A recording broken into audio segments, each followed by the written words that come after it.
Hello everyone. So this is a second part of the all constitutional amendments. पिछले lecture ਦੇ ਵਿੱਚ ਆਪਾਂ already constitutional amendments ਜਿਹੜੀਆਂ ਨੇ ਕਾਫੀ ਡਿਸਕਸ਼ਨ ਕੀਤੀਆਂ। ਇਹ ਆਪਣਾ ਸੈਕੰਡ ਪਾਰਟ ਹੈ ਔਰ ਸਾਰੇ ਐਗਜ਼ਾਮਸ ਦੇ ਲਈ ਹੈ। ਇਸ ਨੂੰ ਧਿਆਨ ਨਾਲ ਵਾਚ ਕਰੋ ਕਿਉਂਕਿ ਇੰਨੀ ਡਿਟੇਲ ਦੇ ਵਿੱਚ ਤੁਹਾਨੂੰ constitutional amendments ਜਿਹੜੀ ਹੈ ਕੋਈ ਨਹੀਂ ਕਰਵਾਏਗਾ, राइट। और एक और चीज़ है बच्चा, अगर हो सके तो नोट्स बना लो। और अगर तुहानू ये लेक्चर अच्छा लगता है, इट्स अ हंबल रिक्वेस्ट, ਤੁਸੀਂ ਕਮੈਂਟ ਸੈਕਸ਼ਨ ਦੇ ਵਿੱਚ ਜ਼ਰੂਰ ਜਾ ਕੇ ਦੱਸਣਾ ਹੈ ਕਿ ਤੁਹਾਨੂੰ ਲੈਕਚਰ ਕਿੱਦਾਂ ਦਾ ਲੱਗਿਆ। ਇਹ ਮੈਨੂੰ ਹੈਲਪ ਕਰੇਗਾ, ਮੇਰੀ ਵੀਡੀਓ ਨੂੰ ਹੈਲਪ ਕਰੇਗਾ ਅੱਗੇ ਜਾਣ ਦੇ ਵਾਸਤੇ। YouTube ਨੂੰ ਪਤਾ ਲੱਗੇਗਾ ਕਿ ਹਾਂ ਇਹ ਵੀਡੀਓ ਗੁੱਡ ਹੈ, ਇਹਨੂੰ ਆਪਾਂ ਰਿਕਮੈਂਡ ਕਰ ਸਕਦੇ ਹਾਂ, ਰਾਈਟ।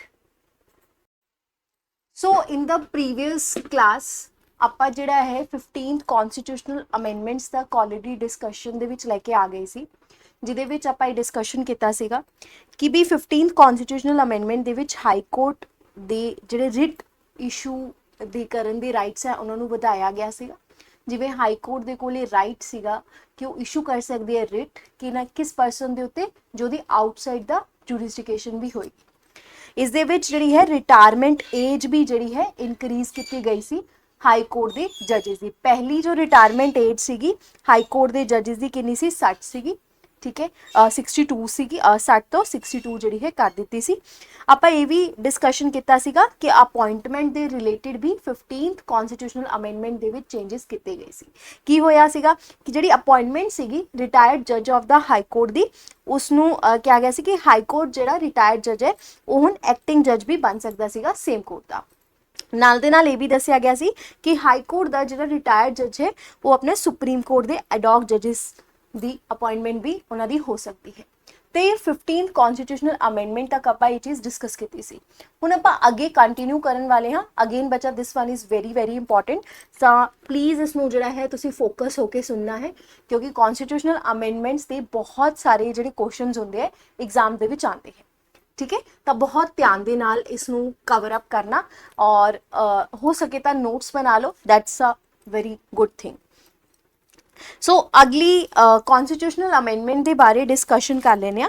नैक्सट अपने को कॉन्स्टिट्यूशनल अमेंडमेंट जी आती है वो आती है 16th कॉन्स्टिट्यूशनल अमेंडमेंट। हुण मैं थोड़ी शॉर्टकट दे विच लिखांगी 16th कॉन्स्टिट्यूशनल अमेंडमेंट एवें CA का मतलब है कॉन्स्टिट्यूशनल अमेंडमेंट। तो 16th कॉन्स्टिट्यूशनल अमेंडमेंट दे विच की होया सीगा कि इसने, ध्यान नाल सुनना, इसने इंपोज्ड किया सीगा, या इंपोज्ड कह लो, इंपोज नहीं, मैं इंपावर्ड वर्ड करांगी।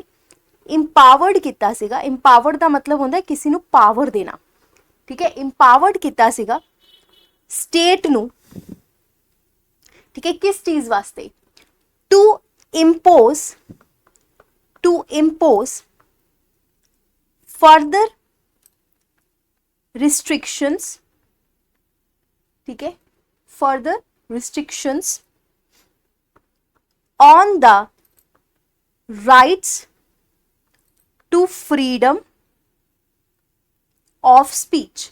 अगर तुहानू याद होएगा पिछले फर्स्ट जी अमेंडमेंट हुई सी उसने भी इंपावर्ड किया सी freedom of speech and expression दे विच रीजनेबल रिस्ट्रिक्शंस रखना।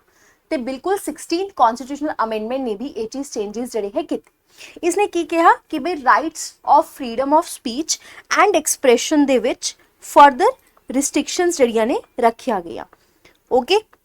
और इसी तरीके दे नाल बहुत सारे मतलब तुसी कह लो कि ਇਹਦੇ ਵਿੱਚ ਇਹ ਵੀ ਹੋਇਆ ਸੀਗਾ ਕਿ ਜਿਹੜੀ ओथ ਦੇ रिलेटेड भी होया सीगा, मतलब कह लो ओथ ਜਿਹੜੀ है ओथ ਦੇ रिलेटेड भी होई सी कि ओथ वगैरह किस तरीके नाल होएगी कैग दी, ठीक है, कंट्रोल ऑडिटर जनरल दी या ਇਹਦੇ ਵਿੱਚ मिनिस्टर्स ਦੀ ਕਿਵੇਂ ਹੋਏਗੀ। ਜਿਵੇਂ ਅਗਰ ਆਪਾਂ ਗੱਲ ਕਰੀਏ ਸਾਡਾ ਭਾਰਤ ਦਾ ਸੰਵਿਧਾਨ ਜਿਹੜਾ 3rd ਸ਼ਡਿਊਲ ਦੇ ਵਿੱਚ ओथ ਦੇ ਰਿਗਾਰਡਿੰਗ ਗੱਲ ਹੁੰਦੀ ਹੈ। ਇਹ ਮੈਂ ਤੁਹਾਨੂੰ ਕੁਐਸਚਨਸ ਦੇ ਵਿੱਚ ਵੀ ਕਵਰ ਅਪ ਕਰਵਾਉਂਗੀ ਜਿਹਦੇ ਵਿੱਚ ਆਪਾਂ ਇਹ ਗੱਲ ਕਰਾਂਗੇ ਕਿ ਜਿਵੇਂ ਕਿਸ ਤਰੀਕੇ ਦੇ ਅਮੈਂਡਮੈਂਟ ਦੇ ਕੁਐਸਚਨ ਇਹਦਾ ਬਣ ਜਾਂਦੇ ਆ। ਅਗਲੇ ਲੈਕਚਰ ਦੇ ਵਿੱਚ ਮੈਂ ਕੁਐਸਚਨਸ ਵੀ ਕਵਰ ਅਪ ਕਰੂੰਗੀ। ਤਾਂ ਉਹਦੇ ਵਿੱਚ ਤੁਸੀਂ ਦੇਖਣਾ ਕਿ ਜਿਵੇਂ ਮੈਂ ਤੁਹਾਨੂੰ ਦੱਸ ਰਹੀ ਹਾਂ ਨਾ ਇਹ ਬਹੁਤ ਕੰਮ ਆਉਣ ਵਾਲੀ ਗੱਲਾਂ ਨੇ। ਤੇ ਇਹਦੇ ਵਿੱਚ ਨਾ ਜਿਹੜਾ 3rd ਸ਼ਡਿਊਲ ਦੇ ਵਿੱਚ ਜਿਹੜੀ ਓਥ ਦੀ ਗੱਲ ਕੀਤੀ ਗਈ ਉਹਦੇ ਵਿੱਚ ਵੀ ਥੋੜੇ ਬਹੁਤ ਚੇਂਜਸ ਕੀਤੇ ਗਏ ਸੀ, ਬਟ ਨਾਟ ਦੈਟ ਇੰਪੋਰਟੈਂਟ। ਤੁਹਾਨੂੰ ਪੇਪਰ ਪੁਆਇੰਟ ਆਫ ਵਿਊ ਦੇ ਨਾਲ ਇੰਨਾ ਵੱਡਾ ਯਾਦ ਰੱਖਣ ਦੀ ਲੋੜ ਨਹੀਂ, ਬਸ ਇੰਨਾ ਯਾਦ ਰੱਖਿਆ 16th ਕਨਸਟੀਟਿਊਸ਼ਨਲ ਅਮੈਂਡਮੈਂਟ ਦੇ ਵਿੱਚ ਇਹ ਦੋ ਚੀਜ਼ਾਂ ਜਿਹੜੀਆਂ ਨੇ ਹੋਈਆਂ ਸੀ। ਤਾਂ ਹੀ ਕਰਕੇ ਜ਼ਿਆਦਾਤਰ ਨਾ ਇਹ ਸਾਰੀ ਅਮੈਂਡਮੈਂਟਸ ਜਿਹੜੀਆਂ ਨੇ ਆਪਾਂ ਇਹਨਾਂ ਦਾ ਬੋਝ ਨਹੀਂ ਪਾਉਂਦੇ, ਮੇਨ ਅਮੈਂਡਮੈਂਟਸ ਜਿਹੜੀਆਂ ਨੇ ਆਪਾਂ ਕਵਰ ਅਪ ਕਰਦੇ ਹਾਂ। ਮੈਂ ਥੋੜਾ ਜਿਹਾ ਬਲੈਕ ਪੇਜ ਲੈ ਰਹੀ ਹਾਂ ਸੋ ਦੈਟ ਤੁਹਾਨੂੰ ਹੋਰ ਕਲੈਰਿਟੀ ਦੇ ਨਾਲ ਜਿਹੜਾ ਹੈ ਵਿਜ਼ੀਬਲ ਹੋਵੇ। सो अगली जी अमेंडमेंट आई है बच्चा वो अपने को आई है 17th, ठीक है, 17th constitutional amendment, 17th constitutional amendment. हुण इस अमेंडमेंट दे विच की चीज़ होया, देखो ਇਹਦੇ ਵਿੱਚ ਸਭ ਤੋਂ ਪਹਿਲਾਂ ਇਹ ਅਮੈਂਡਮੈਂਟ ਆਈ 1964 ਦੇ ਕਰੀਬ। ਕਦੋਂ ਆਈ? 1964 ਦੇ ਕਰੀਬ। इसने ਜਿਹੜਾ ਹੈ ਨਾ 44 मोर एक्ट्स ਜਿਹੜੇ है, ठीक है, 9th शेड्यूल ਦੇ ਵਿੱਚ ਐਡ ਅਪ ਕੀਤੇ। ਹੁਣ ਇਹ ਕਿਹੜੇ ਐਕਟ ਸੀਗੇ, ਕਿਸ ਰਿਗਾਰਡਿੰਗ ਸੀਗੇ, ਯੂ ਡੋਂਟ ਹੈਵ ਟੂ मतलब नो कि ਤੁਹਾਨੂੰ ਨਹੀਂ ਤੁਹਾਨੂੰ ਨੀਡ ਰਿਕੁਆਇਰਮੈਂਟ ਨਹੀਂ ਹੈ ਕਿ ਬਈ ਇਹ ਐਕਟਸ ਕਿਹੜੇ ਸੀਗੇ। ਤਾਂ ਆਪਾਂ ਇਹ ਕਹਿ ਸਕਦੇ ਹਾਂ ਕਿ ਵੀ 9th ਸ਼ਡਿਊਲ ਨੂੰ ਇੱਕ ਫਰਸਟ ਅਮੈਂਡਮੈਂਟ ਦੇ ਵਿੱਚ ਛੇੜਿਆ ਗਿਆ ਸੀ, ਇੱਕ 17th ਅਮੈਂਡਮੈਂਟ 'ਚ। ਇੱਥੋਂ ਐਗਜ਼ਾਮੀਨਰ ਕੁਐਸਚਨ ਬਣਾ ਲੇਗਾ ਕਿ 9th ਸ਼ਡਿਊਲ ਨੂੰ ਕਿਸ ਕਿਸ ਅਮੈਂਡਮੈਂਟ ਦੇ ਵਿੱਚ ਛੇੜਿਆ ਗਿਆ, ਚੇਂਜ ਕੀਤਾ ਗਿਆ, ਰਾਈਟ। ਤਾਂ ਇਹ ਪਤਾ ਹੋਣਾ ਜ਼ਰੂਰੀ ਸੀ, ਇਸ ਕਰਕੇ 17th ਕॉन्स्टिट्यूशनल अमेंडमेंट ਤੁਹਾਨੂੰ ਮੈਂ ਦੱਸ ਰਹੀ ਹਾਂ। ਅਗਲੇ ਕੋਲ ਅਗਲੀ ਅਮੈਂਡਮੈਂਟ ਆਂਦੀ 18th कॉन्स्टिट्यूशनल अमेंडमेंट जो हुई 1966 ਦੇ ਵਿੱਚ। इसने की किया, मेड इट क्लियर दैट जिहड़ी पावर है, किस दी पावर है, ऑफ अ पार्लीमेंट दी जो पावर है, ध्यान नाल सुनो, किस चीज़ वास्ते, नवा स्टेट बनाने वास्ते, to form a new state, ठीक है। इस विच एडिशन हुई सी, इहदे विच क्या उन्होंने ये कहा कि also include a power to form new state, नवा स्टेट भी बना सकती है या नवी यूनियन टेरिटरी भी बना सकती है, या वो किसी स्टेट नू यूनियन टेरिटरी भी डिक्लेयर कर सकती है। इत्थों एग्जामिनर क्वेश्चन आस्क कर लेगा किस कॉन्स्टिट्यूशनल अमेंडमेंट दे विच क्लीयर किया गया कि पार्लीमेंट दे कोले पावर है कि वो नवा स्टेट बनाए, न्यू स्टेट फॉर्म करे, किसी स्टेट नू यूनियन टेरिटरी डिक्लेयर करे, ठीक है, या किसी पर्टिकुलर यूनियन टेरिटरी बनाए। ते पावर इत्थों क्लीयर की गई सी 18th कॉन्स्टिट्यूशनल अमेंडमेंट 1966 दे विच। इंपॉर्टेंट वन हुण अपने कोल आंदी है, एक आंदी है 19th constitutional amendment.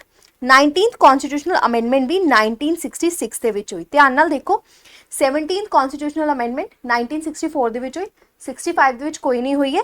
18th constitutional amendment 1966 ਦੇ ਵਿੱਚ ਹੋਈ ਹੈ and 19th constitutional amendment again 1966 ਦੇ ਕਰੀਬ ਹੋਈ ਹੈ। ਹੁਣ ਇਸ ਦੇ ਵਿੱਚ ਕੀ ਚੀਜ਼ਾਂ ਚੇਂजेस ਹੋਈਆਂ, ਦੇਖੋ 19th कॉन्स्टिट्यूशनल अमेंडमेंट ਦੀ ਅਗਰ ਆਪਾਂ ਗੱਲ ਕਰਦੇ ਹਾਂ, ਇਸ ਦੇ ਵਿੱਚ ਅਬੋਲਿਸ਼ ਕੀਤਾ ਗਿਆ, अबॉलिश का मतलब की होंगे खत्म करना, अबॉलिश किया गया द सिस्टम ऑफ, केड़ा सिस्टम ऑफ इलेक्शन ट्रिब्यूनल्स,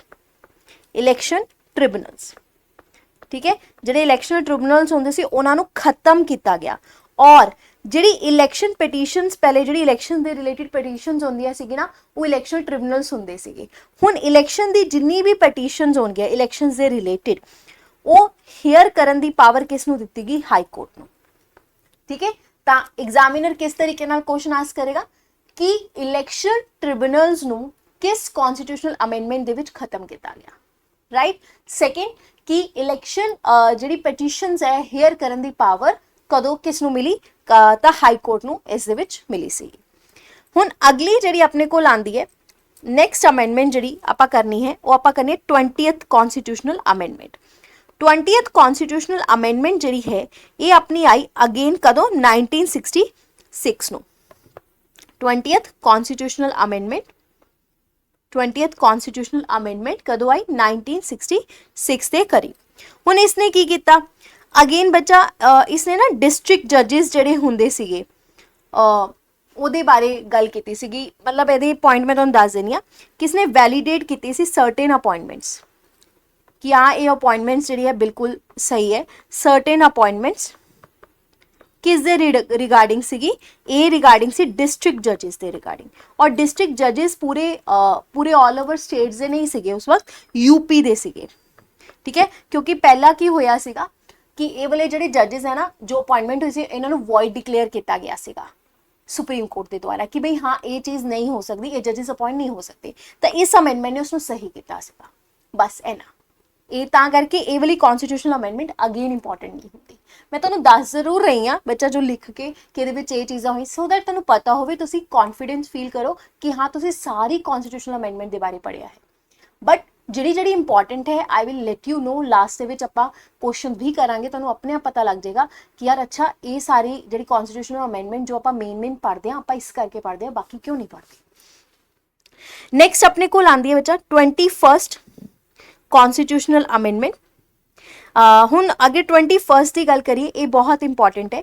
ਇਸ ਨੇ ਇਨਕਲੂਡ ਕੀਤੀ, ਪਹਿਲਾਂ ਜਦੋਂ ਸਾਡਾ ਭਾਰਤ ਦਾ ਸੰਵਿਧਾਨ ਬਣਿਆ ਉਸ ਦੇ ਵਿੱਚ ਟੋਟਲ 14 ਲੈਂਗੁਏਜਸ ਐਡ ਅਪ ਕੀਤੀਆਂ ਗਿਆ 8th ਸ਼ਡਿਊਲ ਦੇ ਵਿੱਚ, ਬਟ ਇਸ ਨੇ 15th ਲੈਂਗੁਏਜ ਨੂੰ ਇੰਟਰੋਡਿਊਸ ਕੀਤਾ। 15ਵੀਂ ਲੈਂਗੁਏਜ ਜਿਹੜੀ ਹੈ ਇੰਟਰੋਡਿਊਸ ਕੀਤੀ, ਬਹੁਤ ਬਾਰੇ ਕੁਐਸਚਨ ਆਉਂਦਾ ਹੈ। ਔਰ 15th ਲੈਂਗੁਏਜ ਜਿਹੜੀ ਸੀ ਉਹ ਕਿਹੜੀ ਸੀ? ਸਿੰਧੀ ਸੀ। ਅੱਛਾ, ਕਿਸ ਸ਼ਡਿਊਲ ਦੇ ਵਿੱਚ ਸਾਡੇ ਕਨਸਟੀਟਿਊਸ਼ਨ ਦੇ ਵਿੱਚ ਲੈਂਗੁਏਜਸ ਨੂੰ ਡਿਫਾਈਨ ਕੀਤਾ ਗਿਆ ਹੈ? ਉਹ ਹੈ 8th ਸ਼ਡਿਊਲ, ਰਾਈਟ। ਤਾਂ 8th ਸ਼ਡਿਊਲ ਦੇ ਵਿੱਚ ਜਿਹੜਾ ਹੈ ਇਹ ਚੀਜ਼ ਹੋਈ। ਅਗਲੀ ਕੋਲ ਆਪਣੀ ਆਂਦੀ ਹੈ ਬੱਚਾ 22nd ਅਮੈਂਡਮੈਂਟ। ਹੁਣ 22nd ਅਮੈਂਡਮੈਂਟ ਦੇਖੋ ਇੱਥੇ ਲਿਖੀ ਗਈ ਹੈ, ਅਗੇਨ ਬੱਚਾ ਵੈਰੀ ਇੰਪੋਰਟੈਂਟ, ਕਹਿੰਦਾ ਹੈ ਕਿ 22nd ਅਮੈਂਡਮੈਂਟ ਹੋਈ 1969 ਦੇ ਕਰੀਬ। What is it about? Passing Assam reorganisation act. ਇਸਨੇ ਕੀ ਕੀਤਾ? ਜਿਹੜਾ ਰੀਆਰਗੇਨਾਈਜੇਸ਼ਨ ਐਕਟ ਹੈ ਉਸਨੂੰ ਪਾਸ ਕੀਤਾ। ਅੱਛਾ, ਰੀਆਰਗੇਨਾਈਜੇਸ਼ਨ ਐਕਟ ਕਿਸ ਤੇ ਰਿਲੇਟਡ ਸੀਗਾ ਬੱਚਾ? ਅਸਮ ਰੀਆਰਗੇਨਾਈਜੇਸ਼ਨ ਐਕਟ ਦੀ ਅਗਰ ਆਪਾਂ ਗੱਲ ਕਰੀਏ, ਇਹ ਆਪਣਾ ਇਸਨੂੰ ਮੇਘਾਲਿਆ ਐਕਟ ਵੀ ਕਿਹਾ ਜਾਂਦਾ 1969। ਇਸਨੇ ਇਹ ਕਿਹਾ ਕਿ ਬਈ ਕ੍ਰੀਏਸ਼ਨ ਕੀਤੀ ਇੱਕ ਆਟੋਨੋਮਸ ਸਟੇਟ ਦੀ, ਹਿਲ ਸਟੇਸ਼ਨ ਦੀ, Meghalaya within a state of Assam, ਯਾਨੀ ਕਿ ਅਸਮ ਤੋਂ ਨਿਕਾਲ ਕੇ ਮੇਘਾਲਿਆ ਜਿਹੜਾ ਹੈ ਬਣਾਇਆ ਗਿਆ। ਤੇ ਆਪਾਂ ਕੀ ਕਹਿ ਸਕਦੇ ਹਾਂ? ਇਸਨੇ ਕੀ ਕੀਤਾ ਬਈ, ਜਿਹੜੀ ਆਪਣੀ 22nd ਕਨਸਟੀਟਿਊਸ਼ਨਲ ਅਮੈਂਡਮੈਂਟ ਹੈ, 22nd ਕਨਸਟੀਟਿਊਸ਼ਨਲ ਅਮੈਂਡਮੈਂਟ ਹੈ, इसने न्यू ऑटोनॉमस ਜਿਹੜੇ ਹੈ ਸਟੇਟ ਬਣਾਏ। ਓਕੇ, ਕਿਹੜੇ? ਇੱਕ ਬਣਾਇਆ ਸਟੇਟ ਆਫ ਮੇਘਾਲਿਆ, ਅਸਮ ਤਾਂ ਸੀਗਾ ਹੀ ਸੀਗਾ, ਤਾਂ ਮੇਘਾਲਿਆ ਵਿਦਿਨ ਅਸਮ ਇੱਕ ਨਵਾਂ ਸਟੇਟ ਜਿਹੜਾ ਹੈ ਕ੍ਰੀਏਟ ਕੀਤਾ 22nd ਕਨਸਟੀਟਿਊਸ਼ਨਲ ਅਮੈਂਡਮੈਂਟ ਨੇ। ਹੁਣ ਉਸ ਤੋਂ ਬਾਅਦ ਆਪਣੇ ਕੋਲ ਆਂਦੀ ਹੈ ਨੈਕਸਟ, ਮੇਨਲੀ ਆਪਣੇ ਕੋਲ ਆਂਦੀ ਹੈ ਜਿਸਨੂੰ ਆਪਾਂ ਕਹਿੰਦੇ 23rd constitutional amendment. 23rd constitutional amendment ਜੋ ਕਿ 1969 ਦੇ ਵਿੱਚ ਹੋਈ। ਅੱਛਾ, ਇਸਨੇ ਕੀ ਕੀਤਾ ਇਹਦੇ ਬਾਰੇ ਗੱਲ ਕਰਦੇ ਆ, ਬਹੁਤ ਇੰਪੋਰਟੈਂਟ ਹੈ। ਅਗਰ ਤੁਸੀਂ ਦੇਖੋਗੇ ਇੱਕ ਕਨਸਟੀਟਿਊਸ਼ਨਲ ਅਮੈਂਡਮੈਂਟ ਜਿਹਦੇ ਵਿੱਚ ਆਪਾਂ ਇਹ ਗੱਲ ਕੀਤੀ ਸੀ ਕਿ schedule caste and the schedule tribes, ਠੀਕ ਹੈ, ਤੁਸੀਂ ਮੈਨੂੰ ਕਮੈਂਟ ਸੈਕਸ਼ਨ 'ਚ ਦੱਸਣਾ ਹੈ ਕਿਉਂਕਿ ਤੁਸੀਂ ਪਿਛਲਾ ਲੈਕਚਰ ਦੇਖ ਚੁੱਕੇ ਹੋ ਕਿ schedule caste and the schedule tribes ਦੀ ਰਿਜ਼ਰਵੇਸ਼ਨ ਦੀ ਗੱਲ ਕੀਤੀ ਗਈ ਸੀਗੀ ਲੋਕ ਸਭਾ ਦੇ ਵਿੱਚ ਐਂਡ ਐਂਗਲੋ ਇੰਡੀਅਨ ਕਮਿਊਨਿਟੀ ਦੀ ਵੀ। ਇਸ ਦੇ ਵਿੱਚ ਉਸਨੂੰ ਐਕਸਟੈਂਡ ਕੀਤਾ ਗਿਆ ਕਿਉਂਕਿ 10 ਸਾਲ ਦੇ ਲਈ ਹੁੰਦਾ, ਉਸ ਤੋਂ ਬਾਅਦ ਐਕਸਟੈਂਡ ਕਰ ਦਿੱਤਾ ਜਾਂਦਾ ਹੈ, ਠੀਕ ਹੈ। ਤੇ ਆਪਾਂ ਗੱਲ ਕਰੀਏ ਐਕਸਟੈਂਡਡ ਕੀਤਾ ਗਿਆ, ਠੀਕ ਹੈ, ਐਕਸਟੈਂਡਡ ਕੀਤੀ ਗਈ the reservation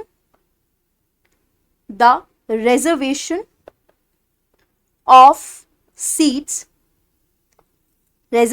the seats for the scheduled caste and scheduled tribes। और ਇਹਦੇ ਵਿੱਚ ਕੀ ਕੀਤਾ ਗਿਆ ਕਿ ਬਈ ਸਪੈਸ਼ਲ ਰਿਪਰੈਜ਼ੈਂਟੇਸ਼ਨ ਦੇ ਜਿਹੜੇ ਐਂਗਲੋ ਇੰਡੀਅਨ ਦੀ ਕਮਿਊਨਿਟੀ ਦੇ ਉਸ ਦੀ ਵੀ ਅੱਗੇ ਵਧਾਇਆ ਗਿਆ ਉਸਨੂੰ, ਆਫ ਐਂਗਲੋ ਇੰਡੀਅਨ ਕਮਿਊਨਿਟੀ। ਅੱਛਾ, ਕਦੋਂ ਤੱਕ ਇਸ ਨੂੰ ਜਿਹੜਾ ਹੈ ਰਿਜ਼ਰਵੇਸ਼ਨ ਨੂੰ ਜਿਹੜਾ ਹੈ ਵਧਾਇਆ ਗਿਆ ਸੀ? 1980 ਤੱਕ। ਤਾਂ ਅਗੇਨ ਬੱਚਾ 1980 ਤੱਕ ਕੀਤਾ ਗਿਆ। ਬਸ ਇਹਦੇ ਵਿੱਚ ਐਕਸਟੈਂਡ ਪਾਵਰ ਹੋਈ। ਇਹ ਤਾਂ ਐਗਜ਼ਾਮਿਨਰ ਆਸਕ ਨਹੀਂ ਕਰੇਗਾ ਨਾ ਕਿ ਅੱਛਾ ਕਦੋਂ ਐਕਸਟੈਂਡ ਕੀਤੀ ਸੀ, ਕਿਸ ਈਅਰ 'ਚ ਕੀਤੀ ਸੀ, ਨੋ, ਐਦਾਂ ਆਸਕ ਨਹੀਂ ਕਰਦਾ। ਤਾਂ ਇਸ ਕਰਕੇ ਇਹ ਵੀ ਅਨਇੰਪੋਰਟੈਂਟ ਹੀ ਹੋ ਜਾਂਦੀ ਇੱਕ ਤਰੀਕੇ ਨਾਲ। ਅਗਲੀ ਜਿਹੜੀ ਹੈ ਬਹੁਤ ਇੰਪੋਰਟੈਂਟ ਹੈ, that is a 24th constitutional amendment ਜੋ ਹੋਈ 1971 ਦੇ ਕਰੀਬ, ਠੀਕ ਹੈ। ਹੁਣ ਇਸ ਦੇ ਵਿੱਚ ਕੀ ਹੋਇਆ ਇਹੀ ਆਪਾਂ ਪੜ੍ਹਨ ਲੱਗੇ ਸੀ ਕਿ 24th ਕਨਸਟੀਟਿਊਸ਼ਨਲ ਅਮੈਂਡਮੈਂਟ ਦੀ ਅਗਰ ਆਪਾਂ ਗੱਲ ਕਰੀਏ ਇਹਦੇ ਵਿੱਚ ਕੀ ਚੇਂਜਸ ਹੋਏ।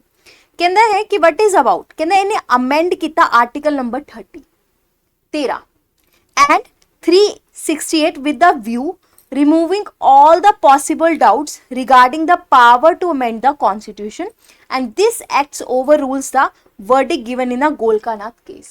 ਇਹਦਾ ਮਤਲਬ ਕੀ ਹੈ, ਇਸ ਨੂੰ ਮੈਂ ਸਮਝਾਣੀ ਹੈ ਬਹੁਤ ਹੀ ਈਜ਼ੀ ਲੈਂਗੁਏਜ ਦੇ ਵਿੱਚ, ਧਿਆਨ ਨਾਲ ਸੁਣਨਾ।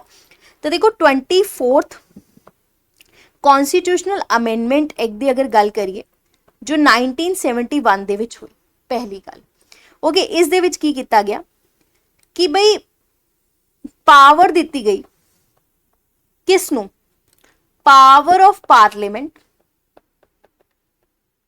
ਅਫਰਮਡ ਕੀਤਾ ਗਿਆ ਇੱਕ ਤਰੀਕੇ ਨਾਲ, ਕਨਫਰਮ, ਇੱਕ power of parliament to amend any part of the constitution, ਕਿ ਬਈ ਹਾਂ any part of the constitution, कि बई पार्लीमेंट दे कोले पावर है कि वो किसी भी part of the constitution amend कर सकती है, चाहे वो फंडामेंटल राइट्स क्यों ना हो। ठीक है, बाद केशवानंद दा भारती केस दे विच ये आंदा है कि बई वो कहंदे कि बई पार्लीमेंट अमेंड कर सकती है बट बेसिक स्ट्रक्चर नूं नहीं हिला सकती। ਤਾਂ ਇਹਦੇ ਵਿੱਚ ਪਾਵਰ ਨਹੀਂ ਸੀ, ਇਹਦੇ ਵਿੱਚ ਇਹ ਕਿਹਾ ਗਿਆ ਸੀ ਕਿ ਪਾਵਰ ਦਿੱਤੀ ਜਾਂਦੀ ਹੈ ਪਾਰਲੀਮੈਂਟ ਨੂੰ ਕਿ ਉਹ ਅਮੈਂਡ ਕਰ ਸਕਦੀ ਐਨੀ ਪਾर्ट ऑफ द कॉन्स्टिट्यूशन, ਚਾਹੇ ਉਹ ਫੰਡਾਮੈਂਟਲ ਰਾਈਟਸ ਕਿਉਂ ਨਾ ਹੋਣ। ਔਰ ਇਸਨੇ ਇੱਕ ਹੋਰ ਚੀਜ਼ ਕੀਤੀ ਕਿ ਇਸਨੇ ਪ੍ਰੈਜ਼ੀਡੈਂਟ ਦੇ ਉੱਤੇ ਇੱਕ ਆਬਲੀਗੇਸ਼ਨ ਵੀ ਲਗਾਈ, made it compulsory for the president ਦੇ ਵਾਸਤੇ ਇਹ ਕੰਪਲਸਰੀ ਕੀਤਾ ਗਿਆ to give his assent to constitutional amendment bill। ਤਾਂ ਇਸੇ ਕਰਕੇ ਅਗਰ ਆਪਾਂ ਗੱਲ ਕਰੀਏ ਪੋਲਿਟੀ ਦੇ ਵਿੱਚ ਮਨੀ ਬਿੱਲ, ਠੀਕ ਹੈ, ਜਾਂ ਕਨਸਟੀਟਿਊਸ਼ਨਲ ਅਮੈਂਡਮੈਂਟ ਬਿੱਲ ਦੇ ਬਾਰੇ ਗੱਲ ਕਰਦੇ ਹਾਂ, ਪ੍ਰੈਜ਼ੈਂਟ ਨੂੰ ਦੋਨਾਂ ਨੂੰ ਐਸੈਂਟ ਦੇਣਾ ਪੈਂਦਾ ਹੈ। ਪ੍ਰੈਜ਼ੈਂਟ ਕਦੀ ਵੀ ਇਹਨਾਂ ਨੂੰ ਰੀਕਨਸੀਡਰੇਸ਼ਨ ਲਈ ਨਹੀਂ ਭੇਜਦਾ ਔਰ ਇਹ ਕੰਪਲਸਰੀ ਕੀਤਾ ਗਿਆ ਇਸ ਬਿੱਲ ਦੇ, ਇਸ ਕਨਸਟੀਟਿਊਸ਼ਨਲ ਅਮੈਂਡਮੈਂਟ ਦੇ ਵਿੱਚ। ਔਰ ਇਹੀ ਐਗਜ਼ਾਮੀਨਰ ਤੁਹਾਡੇ ਤੋਂ ਐਕਸਪੈਕਟ ਕਰਦਾ ਹੈ ਕਿ ਤੁਹਾਨੂੰ ਪਤਾ ਹੋਣਾ ਚਾਹੀਦਾ ਹੈ ਕਿ ਪ੍ਰੈਜ਼ੈਂਟ ਦੇ ਵਾਸਤੇ ਕੰਪਲਸਰੀ ਕਿਸ ਕਨਸਟੀਟਿਊਸ਼ਨਲ ਅਮੈਂਡਮੈਂਟ ਬਿੱਲ ਦੇ ਵਿੱਚ ਜਿਹੜਾ ਹੈ ਬਣਾਇਆ ਗਿਆ। ਗॉट इट, समझ आया, बहुत इंपॉर्टेंट है। ठीक है, उस तो बाद अगली भी पढ़ लेने, ईजी वे दे नाल करवा देनी है क्योंकि स्लाइड वे दे नाल थोड़ा जिहा तुहानू लैंग्वेज डिफिकल्ट लगेगी, मेरी लैंग्वेज च समझोगे तो बहुत ईजी है। नैक्सट अपने कोल आंदी है बच्चा, देखो अपनी जिहड़ी 23rd कॉन्स्टिट्यूशनल अमेंडमेंट हुई वो हुई 1969 दे विच, ठीक है। 24th कॉन्स्टिट्यूशनल अमेंडमेंट हुई 1971 दे विच। ਹੁਣ ਆਪਾਂ ਪੜਨ ਵਾਲੇ 25th ਕਨਸਟੀਟਿਊਸ਼ਨਲ ਅਮੈਂਡਮੈਂਟ ਜੋ ਅਗੇਨ 1971 ਦੇ ਵਿੱਚ ਹੁੰਦੀ ਹੈ। ਅੱਛਾ, ਇਸਨੇ ਕੀ ਕੀਤਾ, ਕਹਿੰਦਾ 25th ਕਨਸਟੀਟਿਊਸ਼ਨਲ ਅਮੈਂਡਮੈਂਟ ਜੋ 1971 ਦੇ ਵਿੱਚ ਹੋਈ, ਇਸਨੇ ਕਰਟੇਲਡ ਕੀਤੀ। ਕਰਟੇਲ ਦਾ ਮਤਲਬ ਥੋੜਾ ਜਿਹਾ ਕੱਟਿਆ ਕਿ ਕਿਹੜਾ, ਦਾ ਫੰਡਾਮੈਂਟਲ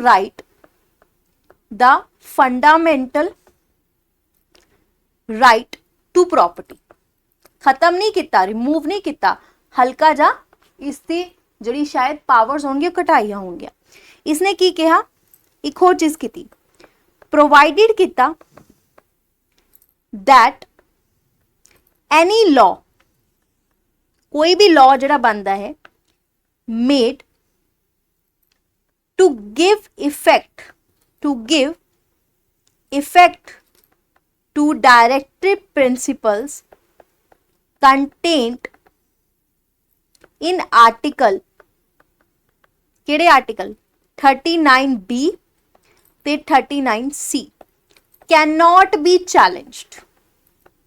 इन्हां नूं चैलेंज्ड नहीं किया जा सकता on the ground of violation fundamental rights, किहड़े, एक 14, एक 19 ਤੇ 31। ਹੁਣ ਇਸ ਨੂੰ ਬਹੁਤ ਸਿੰਪਲ ਭਾਸ਼ਾ ਚ ਸਮਝੋ। ਦੇਖੋ ਆਪਾਂ ਇਹ ਕਹਿੰਦੇ ਆ ਕਿ ਆਰਟੀਕਲ ਨੰਬਰ 13 ਇਹ ਗੱਲ ਕਹਿੰਦਾ ਹੈ ਫੰਡਾਮੈਂਟਲ ਰਾਈਟਸ ਦਾ ਕਿ ਅਗਰ ਕੋਈ ਵੀ ਲਾਅ ਬਣੇਗਾ ਜੋ ਫੰਡਾਮੈਂਟਲ ਰਾਈਟ ਨੂੰ ਵਾਇਲੇਟ ਕਰੇਗਾ ਉਸ ਨੂੰ ਆਪਾਂ ਇਨਕਨਸਿਸਟੈਂਟ ਮੰਨਾਂਗੇ। Directive principle of the state policy ਨੂੰ ਫੰਡਾਮੈਂਟਲ ਰਾਈਟਸ ਤੋਂ ਥੱਲੇ ਮੰਨਿਆ ਜਾਂਦਾ ਹੈ, ਠੀਕ ਹੈ। बट इस अमेंडमेंट च की किया गया कि कोई भी लॉ जो बनाया गया है, ठीक है, और वो आर्टिकल 39B ते C वाला है, ये ना एक्चुअली रिलेटेड है welfare of the state they related, बहुत डीप डाउन दे विच जाण दी लोड़ नहीं है। इसनूं आपां चैलेंज नहीं कर सकते अगर इहदे रिगार्डिंग लॉ कोई बनाया गया सोसाइटी दे वेलफेयर दे वास्ते, इसनूं चैलेंज नहीं किया जा सकता ऑन द ग्राउंड कि फंडामेंटल राइट नूं वायलेट कर रहे हैं। सपोज अगर मैं कहनी हाँ कि आप कहने कि भाई एक रूल बनया, ठीक है, रूल बनाया गया और ये वायलेट कर रहा है आर्टिकल नंबर 14, ठीक है, तो उसमें आप इनकंसिस्टेंट मानते हैं कि भाई आ लॉ जो नहीं चलेगा क्योंकि साढ़े फंडामेंटल खराब कर रहे हैं, है ना। बट अगर ਉਹ ਇਸ ਰਿਗਾਰਡਿੰਗ ਇਸ ਡਾਇਰੈਕਟਿਵ ਪ੍ਰਿੰਸੀਪਲ ਦੇ ਇਹ ਆਰਟੀਕਲ ਦੇ ਤਹਿਤ ਬਣਾਇਆ ਗਿਆ, ਇਸ ਨੂੰ ਕੰਸੀਡਰ ਕਰਦੇ ਹੋਏ ਬਣਾਇਆ ਗਿਆ, ਔਰ ਅਗੇਨ ਉਹ ਵਾਇਲੇਟ ਕਰ ਰਿਹਾ ਹੈ ਇਹ ਵਾਲੇ ਆਰਟੀਕਲ ਨੂੰ, 14 ਆਰਟੀਕਲ ਨੂੰ, 19 ਆਰਟੀਕਲ ਨੂੰ ਜਾਂ 31 ਆਰਟੀਕਲ ਨੂੰ, ਦੈਨ ਇਸ ਨੂੰ ਇਨਕਨਸਿਸਟੈਂਟ ਨਹੀਂ ਮੰਨਿਆ ਜਾਏਗਾ। 31 ਆਰਟੀਕਲ ਜਿਹੜਾ ਹੈ ਬੱਚਾ ਰਾਈਟ ਟੂ ਪ੍ਰੋਪਰਟੀ ਦਾ ਸੀਗਾ ਉਸ ਵਕਤ, 31 ਆਰਟੀਕਲ, ਠੀਕ ਹੈ। ਔਰ 14 ਆਰਟੀਕਲ ਤੁਹਾਨੂੰ ਆਲਰੇਡੀ ਸਾਰਿਆਂ ਨੂੰ ਪਤਾ ਰਾਈਟ ਟੂ ਇਕੁਐਲਿਟੀ ਦੇ ਰਿਲੇਟਡ ਸੀਗਾ। ਤਾਂ ਇਹ 25th ਕਨਸਟੀਟਿਊਸ਼ਨਲ ਅਮੈਂਡਮੈਂਟ ਦੇ ਵਿੱਚ ਚੇਂਜ ਹੋਇਆ। ਦੈਨ ਆਪਣੇ ਕੋਲ ਆਂਦੀ ਹੈ 26th ਕਨਸਟੀਟਿਊਸ਼ਨਲ ਅਮੈਂਡਮੈਂਟ ਜੋ ਹੋਇਆ 1971 ਦੇ ਵਿੱਚ। ਇਹਦੇ ਵਿੱਚ ਤਾਂ ਅਗਰ ਆਪਾਂ ਦੇਖੀਏ ਜਿਹੜੇ ਪ੍ਰਿੰਸਲੀ ਸਟੇਟਸ ਦੇ ਰੂਲਰਸ ਹੁੰਦੇ ਸੀ ਨਾ, ਉਹਨਾਂ ਦੀ ਪਾਵਰ ਲੈ ਲਿੱਤੀ ਗਈ ਸੀਗੀ, ਠੀਕ ਹੈ। ਪ੍ਰਿਵਿਲੇजेस ਜੋ ਦਿੱਤੀਆਂ ਗਈਆਂ ਸੀਗੀਆਂ ਆਫ ਦਾ ਫਾਰਮਰ ਰੂਲਰਸ, ਜਿਹੜੇ ਪਹਿਲੇ ਰੂਲਰਸ ਰਾਜਾ ਵਗੈਰਾ ਹੁੰਦੇ ਸੀਗੇ, ਰੂਲਰਸ ਆਫ ਪ੍ਰਿੰਸਲੀ ਸਟੇਟਸ, ਉਸ ਨੂੰ ਜਿਹੜਾ ਹੈ ਅਬੋਲਿਸ਼ ਕੀਤਾ ਗਿਆ ਸੀਗਾ। ਤਾਂ ਅਗੇਨ ਬੱਚਾ ਇਹ ਇੰਨਾ ਖਾਸ ਇੰਪੋਰਟੈਂਟ ਨਹੀਂ ਹੈ, you can forget if you want. Next ਆਪਣੇ ਕੋਲ ਆਂਦੀ ਹੈ 27th constitutional amendment. 27th constitutional amendment जो हुई बच्चा 1971 ਦੇ ਕਰੀਬ। अच्छा इसने की ਕੀਤਾ, ਇਸ ਦੇ ਬਾਰੇ ਪੜ੍ਹਦੇ ਆ। ਸਭ ਤੋਂ ਪਹਿਲਾਂ ਤਾਂ ਕੁਝ ਯੂਨੀਅਨ ਟੈਰੀਟਰੀਜ਼ ਇਹਨੇ ਬਣਾਈਆਂ। 27th ਕਨਸਟੀਟਿਊਸ਼ਨਲ ਅਮੈਂਡਮੈਂਟ ਨੇ ਕੁਝ ਯੂਨੀਅਨ ਟੈਰੀਟਰੀਜ਼ ਜਿਹੜੀਆਂ ਨੇ ਕ੍ਰੀਏਟ ਕੀਤੀਆਂ। ਕਿਹੜੀਆਂ ਕਿਹੜੀਆਂ? ਜਿਵੇਂ ਅਰੁਣਾਚਲ ਪ੍ਰਦੇਸ਼, ਅਰੁਣਾਚਲ ਪ੍ਰਦੇਸ਼ ਨੂੰ ਜਿਹੜਾ ਹੈ ਕ੍ਰੀਏਟ ਕੀਤਾ, ਠੀਕ ਹੈ। ਅਰੁਣਾਚਲ ਪ੍ਰਦੇਸ਼ ਨੂੰ ਕ੍ਰੀਏਟ ਕੀਤਾ, ਮਿਜ਼ੋਰਮ ਨੂੰ ਕ੍ਰੀਏਟ ਕੀਤਾ, ਠੀਕ ਹੈ।